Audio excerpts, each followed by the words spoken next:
आदरणीय थोड़ा समय का प्लीज ध्यान रखें। अध्यक्ष जी, आपका बहुत बहुत आभार। मुझे माननीय राज्यपाल जी के अभिभाषण पर बोलने का आपने समय और मौका दिया। Minister will speak. मेंबर के तौर पे कितने भी मेंबर्स के तौर पे क्या है? नहीं हो गया, बार बार उसके ऊपर नहीं होगा। नहीं, सदन में सब बोल रहे हैं और वो प्रावधान है रूल्स के अंदर। बत्रा जी, बार बार नहीं होगा ये विषय। नहीं, ऐसा कुछ नहीं है। वो चर्चा में भाग ले सकते हैं, ये बार बार मत कीजिए आप। नहीं, बार बार मत कीजिए, बार बार मत कीजिए। कोई बात नहीं, वो मेंबर भी है, कोई बात नहीं। और रूल्स में प्रावधान है, ये रूल्स में प्रावधान है, ये हमारे रूल्स में प्रावधान है। गवर्नर के अलावा मैं चर्चा नहीं करूंगा इस बात। जवाब भी दे दूंगा। ठीक है गौरव जी, आप अपनी बात रखिए। माननीय अध्यक्ष महोदय जी, कोई बात नहीं, उसमें एतराज नहीं होना चाहिए। रूल्स में है। पिछले 3 दिन और से वो जिस नई प्रकार शुरुआत की अच्छी शुरुआत है, उसमें कोई एतराज नहीं होना। माननीय राज्यपाल जी के अभिभाषण पर चर्चा हो रही है। हमारे विपक्ष के साथियों ने ऐसा एक माहौल बनाया कि 10 साल के अंदर कुछ ऐसा काम नहीं हुआ जो सरकार बताने के लिए हो, लेकिन इनका काम है। लेकिन पूजनीय जनता जनार्दन ने तीसरी बार मैंडेट देकर भारतीय जनता पार्टी की सरकार बनाई है। यह हमारे कामों पर मोहर लगा करने का काम सरकार ने किया। बहन जी, कोई बात नहीं। ये विपक्ष का आनंद इसीलिए ले रहे हैं कि बीच में टोका टाकी सरकार पे करते रहे। आदरणीय अध्यक्ष महोदय, इस डॉक्यूमेंट विजन में जो माननीय राज्यपाल जी का अभिभाषण है, बहुत सारी चर्चाएं, चाहे वो हेल्थ का क्षेत्र हो, चाहे किसानों की बात हो, चाहे बुजुर्गों की बात हो, चाहे श्रमिकों की बात हो, चाहे महिलाओं की बात हो, चाहे खेल की बात हो, चाहे युवाओं की बात हो, चाहे सड़कें की बात हो, चाहे रेलवे की बात हो, चाहे उद्योग जगत की बात हो, चाहे पढ़ी लिखी पंचायतों की बात हो, चाहे पर्यावरण की बात हो, चाहे मेरी विरासत मेरी धरोहर की बात हो, हर क्षेत्र में सरकार ने अपना एक विजन रखा है। किस प्रकार से वो काम कर रही है, किस प्रकार से वो आगे काम करेगी।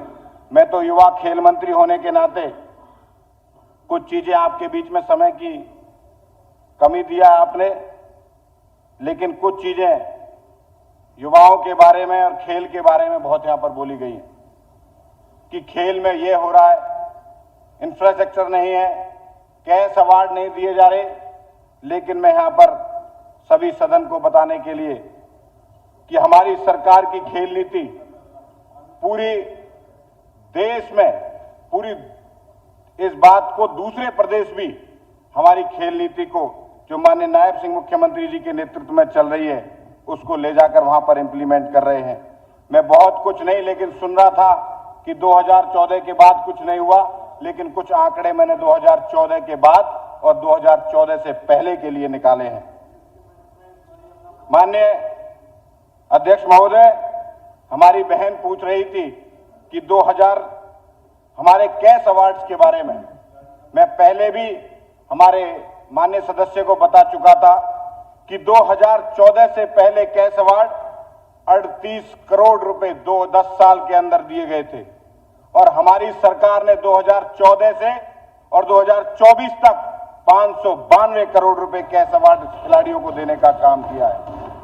एक हमारे साथी कह रहे थे कि पदक लाओ नौकरी पाओ की नीति, इनकी सरकार ने 10 साल में 44 नौकरी खिलाड़ियों को दी है, और हमारी सरकार ने 223 नौकरी 10 साल के अंदर दी है। हमारी सरकार ने खेल रत्न, द्रोणाचार्य, अर्जुन अवार्डी, ध्यानचंद अवार्डी खिलाड़ियों को केवल 5,000 रुपए मासिक रुपए दिए जाते थे, लेकिन हमारी सरकार ने 5,000 से 20,000 करने का, इन अवार्डियों को काम करने का काम हमारी सरकार ने किया है। पिछली सरकार ने भीम अवार्डी हो कुछ देने का काम नहीं करती थी, लेकिन हमारी सरकार 5,000 रुपए महीने देने का काम उनको कर रही है। ये खेल की बात करते हैं। मैं कांग्रेस के साथियों से भी, हमारे विपक्षी साथियों से, बहन खिलाड़ी होने के नाते उनसे पूछना चाहिए कि वो पहले खिलाड़ियों को तैयारी के लिए क्या चीज देते थे। लेकिन जब से हमारी सरकार आई है, हम एडवांस में माननीय मुख्यमंत्री नायब सिंह सैनी जी का आभार व्यक्त करते हैं। वो 5 लाख रुपए ओलंपिक में जाने की तैयारी के लिए देते हैं। वो एशियन गेम में खेलने के लिए 2.5 लाख रुपए की देने की राशि करते हैं। कॉमनवेल्थ गेम में खेलने जाएंगे तो 2.5 लाख रुपए देंगे और डीप ओलंपिक में हमारे मूक बाधित खिलाड़ियों के लिए 1 लाख रुपए देने का एडवांस का काम हमारी सरकार कर रही है। हमारी सरकार ग्रामीण प्रतिभा को निखारने के लिए 1500 से ज्यादा खेल नर्सरियां चला रही है। और ये हमारी बहनें बात कर रही थी, हम उन कोचेज को 25,000 रुपए और जूनियर कोचेज को 20,000 रुपए देने का काम करते हैं। और जिस प्रकार से हमारी बहन कह रही थी, पहले की सरकारों में कोई प्रावधान ऐसा नहीं था कि उनको सामग्री देनी जाए।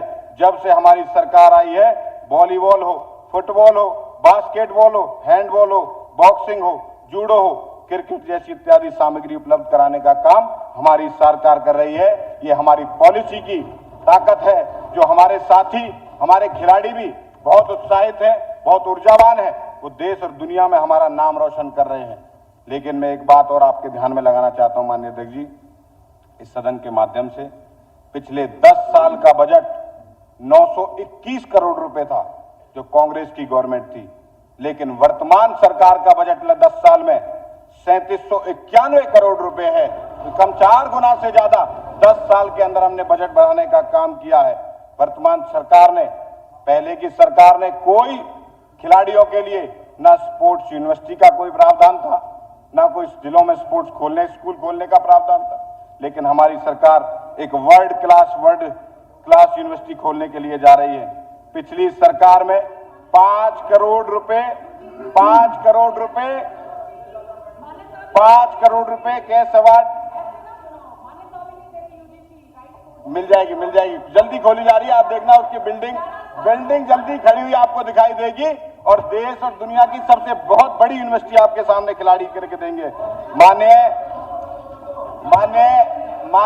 जल्दी प्रावधान आएगा। बाकी बहुत सारी चीजें मेरे साथियों से, विपक्ष के साथियों से मैं आग्रह करना चाहता हूं कि वो जरूर हमारे संकल्प पत्र को पढ़े। हमारी सरकार जो संकल्प लेती है उसे पूरा करने का काम करती है। इस प्रकार की हमारी सरकार है। और मैं यहां युवा होने के नाते माननीय मुख्यमंत्री जी का आभार व्यक्त करना चाहता हूं कि जब उन्होंने पहली बार शपथ ली नहीं थी तो उन्होंने एक वाक्य कहा था कि मैं जब कुर्सी पर बैठूंगा, जब 24,000 युवाओं को बिना पर्ची और बिना खर्ची के नौकरी दे दूंगा। ये बिना पर्ची और बिना खर्ची नौकरी सिर्फ एक कहावत ही नहीं है, ये एक ऐसा बीज बोया जा रहा है, जब ये वट वृक्ष बनकर तैयार होगा तो हरियाणा करप्शन फ्री होगा। ये भरोसे के साथ मैं आपको देना चाहता हूं। जिस प्रकार से युवाओं के बारे में है, बहुत सारी बातें बोली गई, बेरोजगारी, शिक्षा के बारे में हमारी बहन बोल रही थी, हमारी आदरणीय सम्मानित सदस्य हैं, यहाँ की बहुत सीनियर हैं। लेकिन मैं आपको ये बताना चाहता हूं, ये सरकार कौशल विकास पर जिस प्रकार से युवाओं के लिए ध्यान दे रही है, मैं सराहनीय काम कर रही है। इन्होंने हर साल अभी 60,000 युवाओं को ये लक्ष्य तय किया है कि उनको स्किल के माध्यम से सीधा कंपनियों के साथ स्किल कराकर उन्हें सीधा रोजगार देने का काम ये सरकार करेगी। इस प्रकार की मैं ये भी जानना इनको कहना चाहता हूं कि हमारी स्कीमों को भी जरा पढ़ लिया करें और उसके बाद उसकी अपडेट भी हम जरूर दे देंगे। सक्षम कॉन्ट्रैक्ट स्कीम हमने चलाई है। जो लोग हमारे सिविल में या टेक्नोलॉजी के माध्यम से जो हमारे साथी कोर्स करते हैं, बीटेक या कोई स्किल का कोर्स करते हैं, तो उसको कॉन्ट्रैक्टर बनाने के लिए भी हमारी अलग प्रकार की योजनाएं चलाई जा रही हैं। और मैं इस बात का गर्व से कहता हूं कि हिंदुस्तान की पहली विश्वविद्यालय युवाओं को देखते हुए, हरियाणा के युवाओं को देखते हुए, पहली विश्वकर्मा स्किल यूनिवर्सिटी हरियाणा के अंदर खोलने का काम माननीय मुख्यमंत्री जी के नेतृत्व में हुआ है। हमारी बहनों के लिए ड्रोन दीदी का समय 15 मिनट के लिए बढ़ाया जाता है। ड्रोन दीदी हो, गौरव जी थोड़ा जल्दी जी मत कीजिए। ड्रोन दीदी के माध्यम से हमारी बहनों को भी मजबूत करने का काम ये सरकार कर रही है। और मैं बिना पर्ची और बिना खर्ची की बात के लिए एक बात और कहना चाहता हूं। 2004 से और 14 तक सिर्फ ये लोग 86,000 पक्की नौकरी दे पाए थे। हमारी सरकार जब से बनी है 2014 से और 24 तक 1,56,000 नौकरी परमानेंट और 1,26,000 हमारे 1,76,000 3 लाख से ज्यादा लोगों को रोजगार देने का काम हमारी सरकार ने किया है। हमारी सरकार ने मुद्रा योजना के लोन के द्वारा युवाओं को स्वावलंबी और आत्मनिर्भर बनाने का काम भी हमारी सरकार ने किया। अध्यक्ष जी, पहले इस हरियाणा में कोई स्टार्टअप की स्कीम नहीं थी, लेकिन आज हरियाणा के युवा 8,000 से ज्यादा स्टार्टअप चलाकर अपने आत्मनिर्भर बन रहे हैं। लेकिन ये बात करते हैं कि युवाओं के लिए कुछ नहीं किया। पहले की कहावत थी, कैसे युवाओं को नौकरी मिलती थी ये सब जानते हैं। पहले उन्हें दरी बिछाओ, नेताओं की और किसकी। अब सुन लीजिए, मैं बोला था बहन जी, सुन लीजिए। पहले सिर्फ युवा दरी बिछाए और पीढ़ी दर पीढ़ी बिछाए, उसका नंबर कम आएगा, इसका नंबर अब आया, अगली भर्ती में 13 नंबर आएगा, उसके बाद अगली भर्ती में 13 नंबर आएगा।